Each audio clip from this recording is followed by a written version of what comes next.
Good morning class 8 chapter number 8 part 4 हो चुका था। पार्ट 5 हमें पढ़ना है। Following the 1854 dispatch, several measures were introduced by British education departments of the government were set up to extend control all matters regarding education। अब हुआ क्या कि अभी मैंने आपको बताया था कि एक वुड्स डिस्पैच आया था। वुड्स डिस्पैच इसमें कौन था? Charles Wood. वो कौन था? वो प्रेसिडेंट था किसका? Board of control. East India company है, उसमें जो बोर्ड ऑफ डायरेक्टर रहते हैं, जो कंपनी को मैनेज करते हैं, उसका प्रेसिडेंट था। उसने एक डिस्पैच भेजा। किसको भेजा? गवर्नर जनरल को। गवर्नर जनरल जो इंडिया में था, उसे एक डिस्पैच भेजा। कहाँ से? ब्रिटेन से। उसमें उसने बताया कि एजुकेशन सिस्टम कैसा होना चाहिए, क्या क्या पॉलिसीज़ होनी चाहिए, और उसने खास ध्यान देते हुए ये बताया कि यहाँ प्रैक्टिकल एजुकेशन होना चाहिए, न कि ये जो मोरल एजुकेशन फॉलो करते हैं, जो तंत्र मंत्र वाला एजुकेशन फॉलो करते हैं। तो उसने बताया कि एजुकेशन सिस्टम कैसा होना चाहिए। फिर ये भी बताया कि उन भारत के लोगों को थोड़ा बहुत पढ़ाया गया, लिखाया गया, ताकि वो लोग काम आए ब्रिटिशर्स के। यहाँ पे भी देखते हैं एजुकेशन फॉलोइंग द 1854 डिस्पैच। 1854 के बाद इस डिस्पैच के according education department of the government were set up to extend control all the matters regarding education. Education से रिलेटेड अब क्या हुआ भारत में? पहले क्या था? गुरुकुल था, तो बच्चे एजुकेशन एक्वायर करते थे, पढ़ लेते थे, बस पढ़ाई ख़त्म। लेकिन इन लोगों ने क्या किया? अभी सबसे पहले एक एजुकेशन डिपार्टमेंट बनाया। मतलब एजुकेशन से रिलेटेड जितनी भी गवर्निंग बॉडी थी वो ब्रिटिशर्स के हाथ में आ गई। ये एक डिपार्टमेंट इस्टेब्लिश कर दिया गया, उसके अकॉर्डिंग अब एजुकेशन चलेगा यहाँ पे। ठीक है। Government were set up to extend departments of government were set up to extend control over all the matters regarding education. Point number 2, steps were taken to establish a system of university education. अभी पहले क्या होता था, मैंने आपको बताया ना कि गुरुकुल में बच्चे ने एजुकेशन लिया 10 साल 11 साल, उसके बाद बस उसकी पढ़ाई ख़त्म हो गया, उसका एजुकेशन। ये लोग यूनिवर्सिटी सिस्टम लेकर आए थे। जैसे अभी होता क्या है, हम लोग स्कूल पढ़ते हैं, फिर हम कॉलेज में जाते हैं, तो हर एक कॉलेज ना किसी न किसी यूनिवर्सिटी के अंडर में होता है। ठीक है। हर एक कॉलेज, जैसे मैं सतना की बात करूँ, विट्स कॉलेज APS यूनिवर्सिटी के अंडर है। ठीक है। राजीव गांधी कॉलेज वो भी किसी यूनिवर्सिटी के अंडर है, मुझे एग्जैक्टली पता नहीं है। राजीव गांधी कॉलेज और जैसे डिग्री कॉलेज वो APS यूनिवर्सिटी के अंडर है। श्री रामकृष्ण कॉलेज वो भी APS यूनिवर्सिटी के अंडर है। राजीव गांधी कॉलेज शायद माखन लाल यूनिवर्सिटी के अंडर है। ठीक है। तो हर एक कॉलेज यूनिवर्सिटी के अंडर होता है। तो पहले यूनिवर्सिटी सिस्टम नहीं था, कौन लाए? ये britishers. Third, attempts were also made to bring about changes within the system of school education. अब क्या हुआ? देखो ध्यान से देखना, स्कूल एजुकेशन, ये एजुकेशन सिस्टम तो ये लोग ले आए, ऊपर से इनका कोर फोकस था, मेजर चेंजेस इन्होंने स्कूल एजुकेशन में किए। क्यों? क्योंकि क्या है, बचपन से ये लोग बच्चों को ब्रिटिश टाइप का एजुकेशन देंगे ना, तो बच्चे उस हिसाब से सीखेंगे। ये लोग चाहते ही थे कि भारतीय जो है वो पूरा ब्रिटिश एजुकेशन एक्वायर करें। तो जो इंटरमीडिएट बीच वाली स्टेज में थे उनको तो सिखाया ही जा रहा था यूनिवर्सिटी एजुकेशन इस्टेब्लिश करके। प्लस जो इनिशियल स्टेजेस में थे, अभी अभी स्कूल में एडमिशन लिया था, चाहे जो बच्चे थे, तो उस पर ज़्यादा फोकस किया गया। इसलिए क्योंकि बचपन से ही अगर हम ये ब्रिटिशर्स उन्हें मोल्ड करेंगे वैसा, तो बच्चे उस अकॉर्डिंग बड़े होंगे, है ना। तो इधर पे मेजर चेंजेस किए गए। Next page, the demand for moral education. देखो मैं आपको भी एक चीज़ बता रहा हूँ, ध्यान से सुनना। सिर्फ जैसे ईस्ट इंडिया कंपनी आई थी, तो सिर्फ ब्रिटेन ईस्ट इंडिया कंपनी नहीं आई थी। ठीक है। ब्रिटेन ईस्ट इंडिया कंपनी के अलावा डेनिश ईस्ट इंडिया कंपनी आई थी, French east India company, Portuguese east India company. ठीक है। ये सारे लोग ईस्ट से आए थे, सिर्फ एक कंपनी नहीं आई थी, बहुत सारे लोग आए थे भारत में ट्रेड करने के लिए। और एक ग्रुप था किसका? Christian missionaries. अब ये क्रिश्चियन मिशनरीज कौन है? ब्रिटिशर्स जो थे ब्रिटेन से आए थे, और क्रिश्चियन मिशनरीज, दोनों अलग अलग ग्रुप था क्या कि जो ईस्ट इंडिया कंपनी आई है, ठीक है, वो यहाँ पर व्यापार करने आई थी। पर जो क्रिश्चियन मिशनरीज, ठीक है, वो क्यों आए थे? वो अपने धर्म का प्रचार करने आए थे, अपना धर्म फैलाने आए थे। ठीक है। लोगों को अपने धर्म की मेरिट्स बताने आए थे कि क्या क्या अच्छा है हमारे धर्म में। ठीक है। The arguments for practical education was strongly criticized by the Christian missionaries in India in the 19th century. The missionaries felt that education should attempt to improve the moral characteristic of the people and morality could be improved only through Christian education. अब था क्या, Christian missionaries और British east India company दोनों अलग थे। Britishers भी थे Christian ही। अब क्या था, ब्रिटिशर्स तो क्रिश्चियंस थे, ठीक है, लेकिन जो क्रिश्चियन मिशनरीज थे उसमें कुछ ब्रिटिशर्स भी हो सकते हैं, फ्रांस के भी लोग होंगे, पुर्तगाल के भी लोग होंगे, ठीक है, डेनमार्क के भी लोग होंगे। मैंने आपको बताया ना, सिर्फ ब्रिटिश ईस्ट इंडिया कंपनी नहीं आई थी, डेनिश ईस्ट इंडिया कंपनी भी थी, फ्रेंच भी थी, पुर्तगीज़ भी थी, ठीक है, बहुत सारी कंपनीज ईस्ट से आई थी, सॉरी वेस्ट से आई थी, ठीक है, यूरोप से। British, Danish, French, Portuguese. तो अब क्या था कि क्रिश्चियन मिशनरीज थे, उसमें अलग अलग देश के लोग शामिल थे और British east India company trade करने आई थी। अब क्या हुआ, जब हम लोग तो पहले एक मोरल एजुकेशन फॉलो करते थे, ठीक है, जो हमारी ग्लोरी को मेंटेन रखता था। फिर ये ब्रिटिशर्स आए, इन्होंने बोला नहीं, ये प्रैक्टिकल एजुकेशन नहीं है, इसमें सिर्फ मोरल वैल्यूज़ सिखाई जाती है, हमारा एजुकेशन सिस्टम ज़्यादा अच्छा है, हमारी एक बुक शेल्फ इनकी पूरी एजुकेशन से बेस्ट है, ऐसा इन्होंने बोला कि प्रैक्टिकल एजुकेशन ज़्यादा बेस्ट है।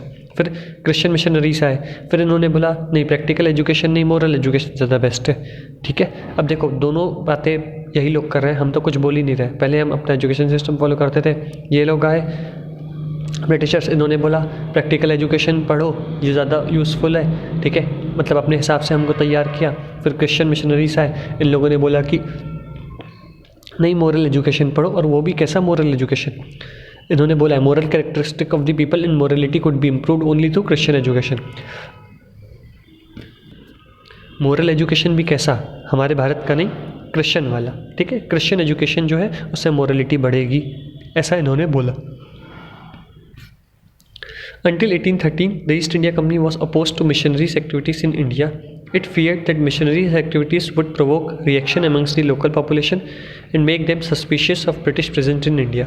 अब देखो हुआ क्या, जो ईस्ट इंडिया कंपनी थी वो क्या प्रैक्टिकल एजुकेशन सिखा रही थी, पर ये क्रिश्चियन मिशनरीज क्या थे, ये हमारे एजुकेशन को गलत साबित कर रहे थे। मतलब ये लोग क्या कह रहे थे कि सिर्फ क्रिश्चियन ही धर्म अच्छा है, ठीक है। ब्रिटिश ईस्ट इंडिया कंपनी बोली थी प्रैक्टिकल एजुकेशन पढ़ो, इन लोगों ने क्या बोला, हमारा धर्म अच्छा है, क्रिश्चियन मिशनरीज ने। तो 1813 तक east India company Christian missionaries का साथ नहीं दे रही थी। क्यों, उधर पे रीज़न लिखा है, it feared that missionaries activity would provoke reaction amongst the local population and make them suspicious। जो क्रिश्चियन मिशनरीज थे ना, वो लोग सबका धर्म परिवर्तन करा रहे थे, ठीक है। तो इन्हें लगा ब्रिटिशर्स को, हम यहाँ पे आए हैं, हमने व्यापार जमाया है, ठीक है, धीरे धीरे हम यहाँ राज कर रहे हैं, अगर हम इनका धर्म परिवर्तन कराएं, ठीक है, और अगर किसी को कुछ हुआ, मतलब कोई हो सकता है कोई गुस्से में आ जाए या भीड़ भड़क जाए, तो फिर ये लोग तो हमें मार निकालेंगे, ठीक है। क्या होता है, इनिशियली जब वो लोग कब्जा कर रहे थे तो वो लोग इनको बहला फुसला के कब्जा कर रहे थे, एकदम से एग्रेसिव नहीं हो गए थे, धीरे धीरे ये लोग जैसे ही राज जमाने लगे, फिर ये लोग ने डोमिनेट करना स्टार्ट किया। तो ईस्ट इंडिया कंपनी को ये लग रहा था कि अगर क्रिश्चियन मिशनरी से इनका धर्म परिवर्तन करा रही है और कोई किसी ग्रुप ऑफ पॉपुलेशन को ऐसा लगा कि ये गलत है, तो वो लोग तुम्हें तो भगा ही देंगे, हमें भी भगा देंगे, ठीक है। तो इसलिए 1813 तक, क्योंकि उस टाइम तक ब्रिटिश ईस्ट इंडिया कंपनी इतनी मजबूत नहीं थी, ठीक है। तो हुआ क्या फिर, अंटिल 1813 तक ब्रिटिश ईस्ट इंडिया कंपनी बिल्कुल सपोर्ट नहीं कर रही थी, क्रिश्चियन मिशनरीज़ का बिल्कुल सपोर्ट नहीं कर रही थी। अब क्या हुआ, क्रिश्चियन मिशनरीज़ का सपोर्ट नहीं हो रहा था, तो जो क्रिश्चियन मिशनरीज़ हैं unable to establish an institution within British control territories. जो क्रिश्चियन मिशनरीज़ हैं वो ब्रिटिश टेरिटरी ने उनको बोल दिया, भाई तुम हमारे यहाँ स्कूल अपना बिल्कुल भी मत बनाना, क्रिश्चियन मिशनरीज़ वाला। क्यों, क्योंकि यहाँ की जनता भड़क गई तो हमें भगा देगी, बड़ी मुश्किल से हमने राज किया है।